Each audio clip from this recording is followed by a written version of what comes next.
Walter Brennan as Stumpy Walter Brennan, born July 25, 1894 in Lynn, Massachusetts, was 64 years old when he played the unforgettable role of Stumpy in Rio Bravo. In 1959, Stumpy is a grumpy, limping, raspy-voiced, gun-toting prison guard. Though somewhat comical on the surface, Stumpy's fierce loyalty and extraordinary courage have made him one of Brennan's most iconic performances, and a testament to his incredible acting talent. But Brennan's legacy is not all rosy. Behind the scenes, he was a deeply conservative, paranoid, politically radical, and vocal about his beliefs. He was a staunch anti-communist, had ties to the John Birch Society, and reportedly encouraged the assassination of Martin Luther King Jr. Known for stockpiling weapons in his home bunker and criticizing the civil rights movement, Brennan embodied a form of Hollywood paranoia that is often erased from nostalgic memory. Despite his off-screen toxicity, he was the first actor to win 3 Best Supporting Actor Oscars, a feat that remains unachieved to this day. But even his talent could not completely shield him from the growing distance between his beloved on-screen persona and the bitter realities of real life. Physically, Brennan paid a heavy price for decades of chain-smoking and hard work. By the 1970s, he was suffering from chronic obstructive pulmonary disease and painful arthritis. But he never stopped acting. From real McCoys to supporting the local sheriff, he always showed up, tired but determined. He was married to his wife Ruth for more than 50 years, a rarity in the chaos of Hollywood, and carefully invested his earnings, quietly building a huge real estate fortune. Walter Brennan died on September 21, 1974, in Oxnard, California, at the age of 80. His cause of death was complications from chronic obstructive pulmonary disease, COPD. At the time of his death, his net worth was estimated at $10 million, a staggering sum for a supporting actor who had built his fortune through perseverance, talent, and a keen financial mind. John Russell as Nathan Burdett. John Russell was born on January 3, 1921 in Los Angeles, California. At the age of 38, he appeared in the 1959 classic western Rio Bravo, playing the cold, powerful villain Nathan Burdett, known for his towering stature and steely gaze. Russell delivered a chilling performance that cemented his status as a formidable villain during the golden age of Hollywood westerns. Despite his strong on-screen persona, Russell struggled with internal conflicts throughout his life. He was a proud former Marine, but secretly haunted by his wartime experiences. As a result, rumors spread about his strained relationship with producers, his political stance, and his refusal to comply with studio demands. As his reputation declined, so did his health. He suffered from chronic obstructive pulmonary disease, COPD, a condition exacerbated by years of smoking, and by the late 1980s he could barely speak without gasping for breath. Industry insiders whispered that he had refused treatment out of pride, alienating friends and former colleagues. By 1991, the once powerful cowboy was a frail shadow of his former self.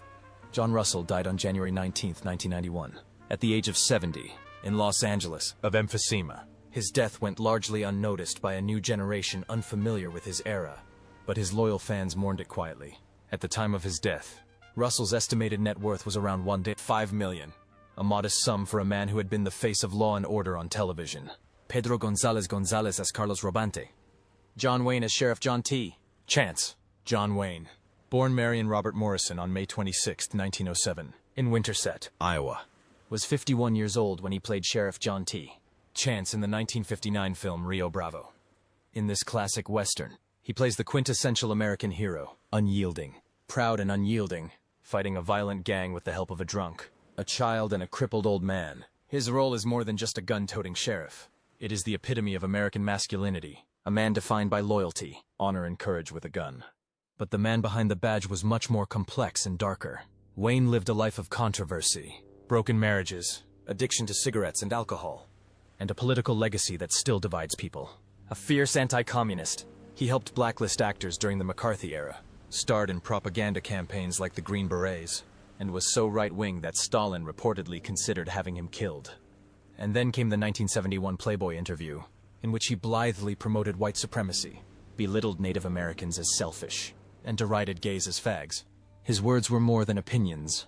They were raw, unadulterated bigotry, and they burned the myth of the quintessential American cowboy like wildfire. Behind the scenes, his personal life was no less turbulent. His second wife, Esperanza Bauer, once held him at gunpoint in a jealous rage, calling him a vicious drunk. Wayne clashed with co-stars, alienated liberals, and used his position to promote a version of America that many now consider dangerously outdated, yet the world still admired his exaggerated image. He was the Marlboro Man with a film crew, an icon of a fading America. John Wayne died on June 11, 1979, at the age of 72 after battling lung cancer and then stomach cancer, the result of smoking 5 packs of cigarettes a day. He died at UCLA Medical Center in Los Angeles. His grave remained unmarked for 20 years until an inscription in Spanish was added in 1999. Feo, fuerte, y formal, ugly, strong, and respect. At the time of his death, his net worth was estimated at $7 million, earned from over 170 films. Estelita Rodriguez as Consuela Robante. Estelita Rodriguez was born on July 2, 1928 in Guanaje, Cuba. At age 30, she played the vibrant and seductive Consuela Robante in Rio Bravo, 1959, bringing humor and charm to a film filled with gunfights and tension. With her seductive looks and fiery demeanor, Estelita stood out even in a supporting role. It was a rare shining moment in a career that never quite reached its expected heights. Behind the camera, however, Estelita's life was anything but rosy. After signing with Republic Pictures at the age of 14, she was quickly pigeonholed into stereotypical Latina roles. Always the hottie, never the star. The industry's narrow vision and subtle racism left her exhausted. She was married 4 times, including to actor Grant Withers, but none of the relationships lasted. Rumors spread of abuse, depression, and burnout. Friends said she felt used, forgotten, and ultimately abandoned by the very system that had once celebrated her. Tragically, on March 12, 1966, Estelita Rodriguez was found dead in her home in Van Nuys, California, just 1 day before her 38th birthday. The cause of death was never publicly confirmed, leading to rumors of a drug overdose, suicide, or even foul play. Her sudden passing shocked those who remembered her dazzling screen persona, and her burial at San Fernando Mission Cemetery received little media attention. At the time of her death, Estelita's net worth was estimated at less than $500,000, largely from residual profits and modest investments. It was a quiet end to a life that had been full of promise and brilliance. Dean Martin as the Dude. Dean Martin, born Dino Paul Crocetti on June 7, 1917 in Steubenville, Ohio, was 42 when he took on one of his most poignant film roles, as Dude, the fallen deputy, in the 1959 film Rio Bravo. At the height of his fame, Martin shed his Rat Pack charm to play a man ravaged by alcoholism and shame, struggling to find his dignity. It was a layered, haunting performance that proved he was more than just a suave balladeer or comedian. It revealed a wounded soul beneath the tuxedo. But Dean Martin's real life was even more dramatic than the movies. Born to Italian immigrants, Martin dropped out of school in the 10th grade, smuggled liquor during Prohibition, fought under the name Kid Crochet, and ran underground casinos before finding fame. While he captivated audiences with his smooth voice and natural charisma, behind closed doors he battled his demons. His comedy relationship with Jerry Lewis ended in bitterness, and 3 marriages collapsed under the weight of fame and distance. However, the biggest shock came in 1987 when his beloved son, Dean Paul, died in a jet crash at the age of 35. After that, Martin was never the same again. The once shining star began to drift away from the world, sad, quiet, and clearly broken. In his later years, Dean was a ghost of himself. He would spend evenings alone at a Beverly Hills restaurant, wearing the same suit, eating clam casino, and getting juice on his shirt. His daughter would occasionally join in, but he preferred silence to conversation, famously saying, "I don't mind small talk. It's the conversation that counts." His son's death extinguished something inside him. He refused treatment for chronic emphysema and died on Christmas Day 1995, at the age of 78, at his home in Beverly Hills. He was buried at Westwood Village Memorial Park, without ceremony, just quiet respect. At the time of his death, Dean Martin's net worth was estimated at $30 million. Claude Eakins as Joe Burdett. Claude Eakins was born on May 25, 1926, in Nelson, Georgia, and was 33 years old when he landed the role of Joe Burdett in Rio Bravo in 1959. As the film's main antagonist, Burdett is a violent, drunken criminal whose cold-blooded murder ignites the entire conflict. Eakins brings a terrifying presence and physique to the role, creating a villain who is both realistic and dangerously unpredictable. But beyond his menacing on-screen persona, Claude Eakins is a complex and quietly remarkable man. He was intelligent, thoughtful, and often marginalized by Hollywood because of his tough exterior. His size meant he was cast in countless heavyweight roles, making him feel like an outsider in the industry. "I'm the highest paid nobody in Hollywood," he once joked. Despite appearing in over 400 television series and 50 films, including The Caine Mutiny and Moving On, he never really caught on with the public. He watched his colleagues rise to prominence while his roles faded into commercials and guest appearances. Offstage, he lived a clean life, married to a woman named Teresa for 42 years and raising 3 children with her. His final years were marred by illness. He was diagnosed with cancer and kept his battle with the disease private until the very end. Claude Eakins died on January 27, 1994, at the age of 67, at his home in Altadena, California. A funeral mass was held at St. Elizabeth Catholic Church, and he was buried at Forest Lawn Memorial Park in Glendale, alongside many Hollywood legends. At the time of his death, his net worth was estimated at $2 million, a quiet fortune built on perseverance, integrity, and a tremendous amount of work. Harry Carey Jr., as Harold Harry Carey Jr., full name Henry George Carey Jr., was born on May 16, 1921 in Santa Clarita, California. When he appeared in the film Rio Bravo, 1959, he was 38 years old and played Harold, a humble townsman. His eyes and presence left a subtle but resounding mark in the life and death battle between justice and crime. Despite his small role, Carey Jr. was an indispensable character in the film. However, his life behind the camera was much sadder than the cowboy scenes he experienced. As the luster faded and Hollywood underwent a sea change, Carey Jr. was pushed to the margins. From being John Wayne's horseman and John Ford's absolute trust, he became a survivor in the ashes of the golden age of westerns. No scandal, no controversy, but oblivion hit him the hardest. He wrote a memoir, Company of Heroes, in 1994, but that was no grand statement. It was a call to a bygone era, one that had long since died. His 68-year marriage to Marilyn Fix was one of the few bright spots in an otherwise quiet life. They weren't rich. They didn't walk the red carpet. But they were there for each other when Hollywood forgot the name Harry Carey Jr. When his friends passed away, from John Ford to John Wayne, he remained, silently gnawing at his loneliness as a guardian of a cinematic legacy that no longer existed. Harry Carey Jr. died on December 27, 2012, in Santa Barbara, California, at the age of 91. The cause was confirmed to be natural causes, but for Western lovers, it was the end of a living icon of the cowboy era. His net worth is estimated at around $1 million, which is quite modest compared to what he has contributed to cinema.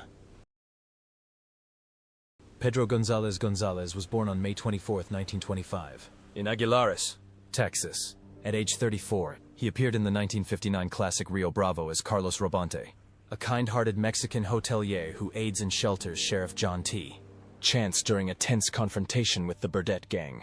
With his rapid-fire speech, expressive eyes, and lively charm, Pedro brought humor and humanity to a film full of action and gunfire. Behind the laughter, Pedro's life was a long and thorny road. Born into poverty, he spent his youth performing traditional Mexican folk songs with his family to make ends meet. His big break came not in a movie, but on Groucho Marx's 1953 television show You Bet Your Life, where his wit and energy caught the attention of Hollywood. But that energy became a double-edged sword. Hollywood relegated him to comedic, stereotypical Latino roles. Despite the disappointment, Pedro kept working, appearing in dozens of westerns and television shows like The High Chaparral and The Ford Show, bringing warmth and life to every frame. His journey has not been glamorous, and fame has never brought him riches. Pedro has spent decades in an industry that has few opportunities for black actors, but he has persevered with unparalleled optimism. He is often considered an unknown, but his 40-year career has proven otherwise. He was a survivor, a pioneer, and a beloved figure to generations of viewers who saw him as more than a caricature. His refusal to succumb to bitterness became his quiet triumph. Pedro González González died on February 6, 2006, at the age of 80, of natural causes at his home in Culver City, California. He leaves behind a modest net worth of about $500,000, built not on fame, but on grit. Ricky Nelson is Colorado Ryan. Ricky Nelson, born Eric Hilliard Nelson on May 8, 1940 in Teaneck, New Jersey, was just 19 years old when he landed the role of Colorado Ryan in Rio Bravo in 1959. At the time, he was already a teen idol, loved by millions for his dreamy looks and smooth voice. In the film, Nelson shed his boy-next-door persona to play a fast, loyal gunfighter who earned the respect of seasoned men. His performance transformed him from a clean-cut TV star into a more mature, serious actor, youthful but dangerous and certainly ready. But Ricky Nelson's life has not been easy. Born into Hollywood royalty, he was thrust into the spotlight before he was even able to make his own way. From his early days on The Adventures of Ozzie and Harriet to topping the charts with hits like Hello Mary Lou and Travelin' Man, Nelson seemed unstoppable. But the rise came too quickly, and the fall was even worse. The British invasion and changing rock trends left him a relic by the late 60s. His marriage to dancer Kristen Harmon became a battleground of resentment and addiction. In the early 1980s, he was divorced, depressed, and mired in lawsuits and debt with the Internal Revenue Service, IRS. From playing himself on TV to performing in dying arenas, Nelson struggled to stay afloat while drowning in tranquilizers, loneliness, and a fading reputation. His final years were a desperate attempt to regain his sanity. Touring with a new band, chasing the echoes of the past, Ricky flew to small towns hoping to make a comeback. On December 30, 1985, he boarded a plane bound for Dallas. The plane caught fire mid-flight while descending near DeKalb, Texas. 7 people died, including Nelson and his fiancée. Only the pilot survived. Rumors of cocaine use circulated in the tabloids, but the official report blamed a faulty cabin heating system. At the time of his death, Ricky Nelson's net worth had dwindled to around $500,000, decimated by mismanagement, legal troubles, and grief. Bing Russell was born on May 5, 1926, in Brattleboro, Vermont. He was 33 when he appeared in Rio Bravo in 1959, playing an unnamed cowboy, a non-speaking supporting character who exuded a rugged, stoic Western authenticity. With his razor-sharp eyes and slow, deliberate steps, Bing left a lasting impression, a silent ghost haunting the wild frontier. Before he made it to Hollywood, however, Bing pursued his dream of becoming a professional baseball player until a fastball hit him in the head, leaving him in a coma and unable to speak for weeks. The accident took away his athletic dreams, but opened another door, where he accepted a life as a supporting actor in the film industry. However, the harsh truth is that he never had a leading role despite appearing in over 100 films and television productions. At one point, he fell into depression, was diagnosed with an anxiety disorder, and had to undergo silent treatment for years, all the while smiling on screen and playing the strongest men in America. Bing Russell once shared that Hollywood was a harsh desert, where those who did not shine would be buried alive in oblivion. He clung to every role offered to him, from TV episodes like Bonanza to movies like The Magnificent Seven, just to support his family and quietly inspire his son, Kurt Russell, who would later become a real movie star. In addition to acting, Bing founded the Portland Mavericks, a semi-professional baseball team, as a form of revenge for his crushed youthful dreams. Under his leadership, the Mavericks became a symbol of American sports rebellion in the 1970s, challenging Major League convention. On April 8, 2003, Bing Russell died in Los Angeles after a long battle with cancer. He was 76 years old. His net worth at the time of his death was estimated at $10 million, largely due to film investments and managing the Mavericks baseball team. Ward Bond as Pat Wheeler, Ward Bond, born April 9, 1903 in Benkelman, Nebraska, was 56 when he played Pat Wheeler in Rio Bravo, 1959. Bond brought courage and dignity to the role of the respected boxcar owner who offers to help Sheriff John Chance, only to be shot and killed in a shocking death that chilled audiences and eerily mirrored Bond's own tragic fate just a year later.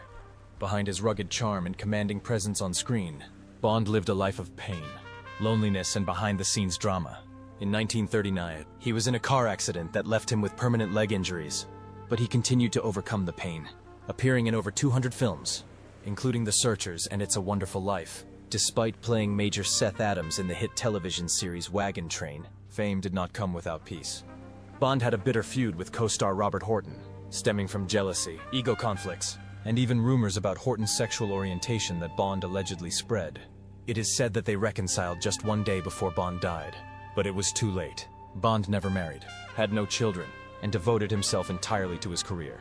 In real life, he was extremely private and politically conservative, but it was his dedication to his craft that defined him. Sadly, on November 5, 1960, while taking a break from filming Wagon Train in Dallas, Bond suffered a massive heart attack in his hotel room. He was only 57 years old. His longtime friend John Wayne helped arrange his funeral and served as pallbearer. At the time of his death, Ward Bond had a net worth of about $500,000, modest by Hollywood standards, but amassed over 3 decades of hard work. Malcolm Atterbury as Jake. Malcolm Atterbury was born on February 20, 1907 in Philadelphia, Pennsylvania. He appeared in the classic film Rio Bravo, 1959, at the age of 52, playing Jake, a quiet hotel clerk caught up in the chaos of a town conflict. Though a minor character, Jake represents the everyday man trying to survive amid mounting tensions, the silent backbone of a collapsing community. Off-screen, Atterbury had a modest but enduring career, often overshadowed by bigger names. He made a chilling cameo in Hitchcock's North by Northwest, 1959, delivering the haunting line, "Dust and crops where there are no crops." Despite his memorable roles, His name was rarely mentioned. Hollywood insiders whispered that his refusal to conform and network kept him in supporting roles, always a shadow rather than a star. Health problems plagued Atterbury throughout his life, forcing him to turn down major opportunities.